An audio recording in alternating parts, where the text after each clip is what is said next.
Yeah, I'll react to that, sure. Guys, I feel like I'm late. Long overdue. Next episode in the World War II series from World War II channel. Preemptive like February 9th, 1940, episode 24. Stalemate in China, bombs over Finland. Let's get right into it. Hope everyone's doing well. Let's learn. Indy? No, they were at the pass at Christmas. No, they did not find Mr. Rand. I don't know where. I like the tie. Okay. Mr. Rand. February 9th, 1940. What happens when you go to war and fill your people with tales of glorious victories against an inferior opponent, a weak opponent, but that opponent does not fall, not for years, and even strikes back, yet you continue the tales of glory and don't mention the setbacks? He could be talking about either China or Finland there, with Japan against China and the Soviets against Finland. They both kind of fit that narrative you just said. What happens? What happens is you're in a real bind. Stuka. I'm Indy Nidell. This is World War II. Last week, the focus was really on the far north. Ready. Zone in, or lock in. This is World War II.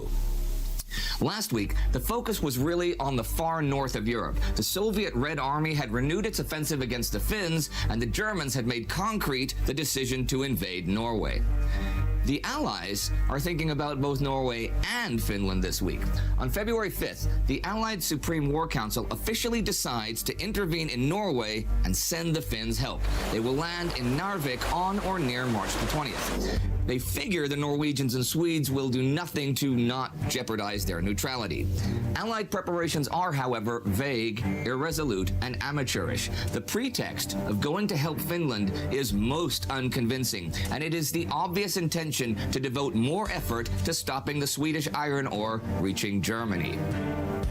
Well, British Prime Minister Neville Chamberlain does say that Finland should not be allowed to disappear from the map, but he and French Prime Minister Edouard Daladier agree that it is imperative for the Allies to take control of the iron fields at Gällivare in northern Sweden, and they plan on landing forces not just at Narvik, but also Stavanger, Bergen, and Trondheim. But March 20th? Will there be a... I didn't realize just how much of Norway, Finland, and Sweden are in the Arctic Circle. I thought it was at least a few, a bit more north. Bergen and Trondheim. But March 20th? Will there be a Finland left to help by then? The Red Army attacks on the Finnish Mannerheim defensive line that began the 1st continue all this week, with the artillery bombardment increasing day after day.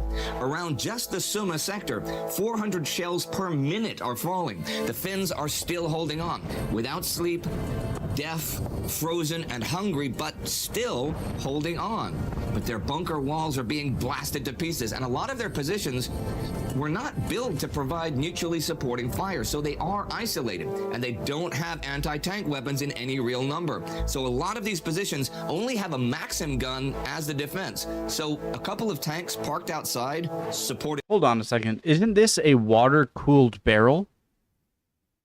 Oh, wait. Would it even matter if it froze? It might be even better if it froze. You just wouldn't want to fill it up too much. Because if you filled it up completely and it froze, it would burst open. It's a good question. Are water-cooled barrels of heavy machine guns fine if they freeze? A Maxim gun as the defense. So a couple of tanks parked outside, supported by infantry, can now easily handle them. And the isolated positions are overrun one at a time. Submerged beneath waves of fanatically brave Soviet infantrymen, Finnish fire would mow down hundreds of men in the first waves of these attacks, so that those pressing forward from behind were forced to climb over windrows of dead and dying comrades. As each successive attack dashed itself to pieces, the rows of dead were closer and closer to Finnish lines, until the horror of hand-to-hand combat would erupt. Eventually, every Finnish strongpoint subjected to these attacks was overwhelmed. The Finnish 5th Division in the rear at the intermediate line is rested, but Finnish commander Carl Gustav Mannerheim does not send them in, despite the pleas from the men under attack. The 5th is the only division he has that could head in and defend the Viipuri gateway, and he is convinced that the reports of disaster about to fall are just made out of panic. And there has not yet been a breakthrough that requires the 5th to put out the fire. By the end of the week, he has been proven right, as the line still holds, even though artillery shells are so low that the order is given to not even fire a single shell unless it is to fight off a direct attack that cannot be fought off with small arms only. But remember, these Red Army attacks all week long are only intended as the prelude to the 11th, when Soviet General Semyon Timoshenko is going to let loose all hell on the Mannerheim line. Joseph Stalin is impatient, of course. Eloise Engel quotes Nikita Khrushchev from his memoirs as telling Stalin, "Our Air Force has been called into action. Many bridges have been destroyed. Many trains have been crippled." To which Stalin responded, "The Finns have only their skis left. Their supply of skis never runs out." Timoshenko was moved in to make changes to the Soviet plans, but someone is being moved out for wanting to do the same with the German ones. On the 9th, General Erich von Manstein is appointed to command the German 33rd Army Corps. This seems like an attempt to shift him to a less influential post than his former one as Chief of Staff of Army Group A. He's had a lot of influence in policymaking and has been arguing for a radical change in the plans for an attack in the West. His memoranda have tried Army Chief of Staff Franz Halder's patience, and though this is theoretically a promotion, the Corps is in East Prussia and will really get Manstein out of the way and remove him from the Western invasion planning. Another German general is in our news this week as well. Last week, German General Wilhelm Ulex in occupied Poland wrote to General Johannes Blaskowitz, his senior officer, that the increase of violence by the SS police units against the locals shows a lack of humanity and morals, and the only solution I can see to this revolting situation, which sullies the honor of the entire German people, is that all police formations, together with all their senior commanders, should be dismissed in a body and their units disbanded. So Blaskowitz draws up a list of murders and rapes of Poles and Jews committed by German SS and police, as well as the looting of local property. I think partially because of Hollywood, forget Hollywood, just actions that the Germans did, especially later in the war, the Holocaust, the big giant thing that's going to make the German army in World War II seem especially evil, even compared to other very bad regimes in history. But I think the more I learn about history, the more I realize that it's better to see things in a more scientific approach. Is that right?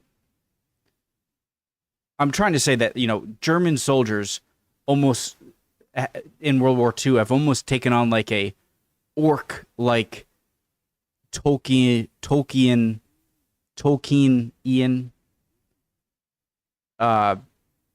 aura, you know what I mean? That it makes it it's kind of difficult to break through that prejudice you have. Often the prejudice is with reason, right? But they're still human beings with certain morals and stuff like that. So it's interesting to hear things like this. I explained that so horribly. He committed by German SS and police, as well as the looting of local property. He notes this week on the 6th that the attitude of the officers under his command towards the SS alternates between abhorrence and hatred. Every soldier... The reason I use the term orc-like is that, like, the orcs in Lord of the Rings, they seem to just have... They're just evil soldiers, right? There's no nuance. It's just evil soldiers who only fight, right? And have no morals or feelings or whatsoever. And I think even however well that might have been deserved, it makes it more difficult to analyze World War II from a historical perspective with the Germans, And I don't want that. I want to just learn history, towards the SS alternates between abhorrence and hatred. Every soldier feels disgusted and repelled by these crimes committed in Poland by nationals of the Reich and representatives of our state. So next week, Hans Frank, governor of the region, goes to Berlin and asks Hitler to dismiss Blaskowitz. This does not happen. And the atrocities continue on a daily basis, though Blaskowitz, and this is not the first time he's complained, has earned the enmity of most of the Nazi leadership. Ulex will, however, be relieved of his command as general of the 10th Army Corps, which he's held since the invasion of Poland. Wow. One invasion currently happening that did not proceed as smoothly as the Polish one is the Japanese invasion of China. This was a time for China of systematic evacuation, not only of weapons, but also of machinery and even cultural relics. Chiang Kai-shek even arranged for the ashes of Genghis Khan to be taken from their resting place behind the Great Wall near Yan'an. I thought Genghis Khan was famously buried in an unknown burial site. To a wartime sanctuary in the far western interior where Japanese invaders could never reach. In the midst of being invaded by one... So much of that is confusing. One, I thought nobody knew where Genghis Khan's body was. And two, why would the Chinese want to protect that any more than any other historical thing, right? Since Genghis Khan was famously an attacker. Enemy, China, found time to secure the remaining wartime sanctuary in the far western interior where Japanese invaders could never reach. In the midst of being invaded by one enemy, China found time to secure the remains of another, older conqueror. By now, the Chinese winter offensive against the invaders, which had seen its heaviest fighting in December, has ground completely to a halt. As we saw, it had some good initial successes and really shocked the Japanese, being the first large-scale and determined Chinese counteroffensive. But it doesn't really have a lasting impact. Hans van de Ven writes in China at War that a big reason for this was Japan's preempting of the offensive by invading Guangxi province back in November and taking Nanning. This was to cut the Hanoi-Kunming Railway, which was how the Chinese Nationalist Army got its foreign military supplies. By late December, even though Chiang Kai-shek had sent down 19 divisions, including China's only mechanized one, and though they were victorious in the Kunlun Pass, Japan's hold over Nanning was secure. The winter offensive had been a bold attempt to go on the attack, embarrass the Japanese, and seize the strategic initiative. After it failed, the prospects of a second nationalist military buildup were remote. Shortages were beginning to be felt everywhere. Importing weapons and ammunition had also become impossible. However, there's also this. Nightmare visions of scarcity in land and resources had driven Japan to seek the occupation of first Manchuria and then North China. But rather than solving such perceived shortages, Japan's occupation of ever more territory intensified them. Yep, it's true. Japan basically became responsible for feeding 100 million people in China that relied on food imports. See, the land the nationalists hold is food surplus areas, but Japan, Manchuria, Wuhan, North China, these are food importing regions. Last year, there were already shortages in the north that required food imports from Japan. So Japan shipped in 6 million bags of Australian rice. So what now? The Nationalist Army is not going to be beaten anytime soon as things now stand, and China itself is the opposite of a solution to Japan's resource issue. Sure, the Japanese can send in a massive influx of troops, and they did hugely increase their military budget last week, but that would also require emptying Manchuria of the forces at the Soviet border, and who knows what Stalin would do then. And of course, the Nationalist Army are not the only ones to deal with. You have the Chinese Communist Army as well, even if you could get the nationalists to the table. Japan could withdraw, but after feeding its public with tales of great victories and a golden future spreading across East Asia, that isn't much of an option. The situation is nothing but grim for either side at this point, with no real ending even remotely in sight. And on that somber note, I'll end the week. The Allies are now determined to interfere in Norway and Finland, but Finland is under heavy attack, though still holding on for the time being. A German general is reassigned, and others voice their protest against the crimes of the SS. And China and Japan stuck. The Chinese have lost a vital military supply line. The Japanese have ever more war material, but the Chinese have endless territory in which to retreat and regroup. And how far realistically can the Japanese pursue them with food shortages draining their supplies? Especially if you take a scorched earth approach. How many times in history have we seen it? The advanced army invades the backward behemoth and is foiled by the endless expanse of land. People just never learn. If you want to see how the Wehrmacht officers split between those that support the Nazi mass murders in Poland and those that don't, check out our episode about the second week of the invasion of Poland right here. Our paying supporter of the week is Matti Optis, who has contributed to making this channel better and better with his membership in the Time Ghost Army. Do like Matti and join our forces at timeghost.tv or patreon.com. See you next time. Very good episode again. I had a giant point. I'll remember. Advanced army invade. Oh, right.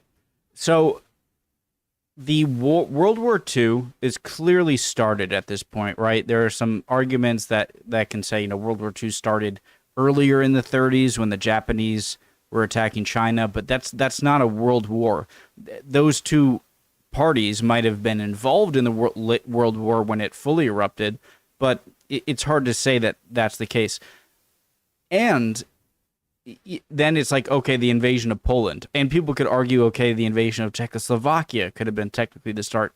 And then definitely the invasion of Poland. But even if that's the case, there aren't two sides yet, It's still the Soviets are their own thing. And then you have the Chinese versus the Japanese. And you have the Allies versus Germany, and sort of versus the Soviets, but mostly versus Germany. Actually, that brings up a good question I want to ask is, did the Allies ever intend, or did they ever intend of declaring war on the Soviets as well for going into Finland, or was that just not the case? They already had their hands full, and they probably didn't have a similar agreement with Finland as they did with Poland. But that'd be interesting to learn more about. But there still is sort of three sides in Europe. It's the Soviets on one side, the Germans on one side, and then the Allies on one side. So three sides. So when that turns, I assume is I feel like not the real war, when Operation Barbarossa starts, the Germans invade the Soviet Union, and the Japanese attack Pearl Harbor. So when does Operation Barbarossa start? It starts June 22nd, 1941. So July, August, September, October, November. 6 months, about half a year. So it seems like mid-1941 is when... You know what I'm trying to say? Everything becomes more connected and solidified inside as the war goes on. So, yeah. Love y'all. Hope you're all doing well. Would appreciate any comments down below. Answers to any of my questions. If I said something you disagree with, let me know. Love to see it. Want to see it. And hopefully I'll see you guys next time. We'll keep on learning. Bye, guys.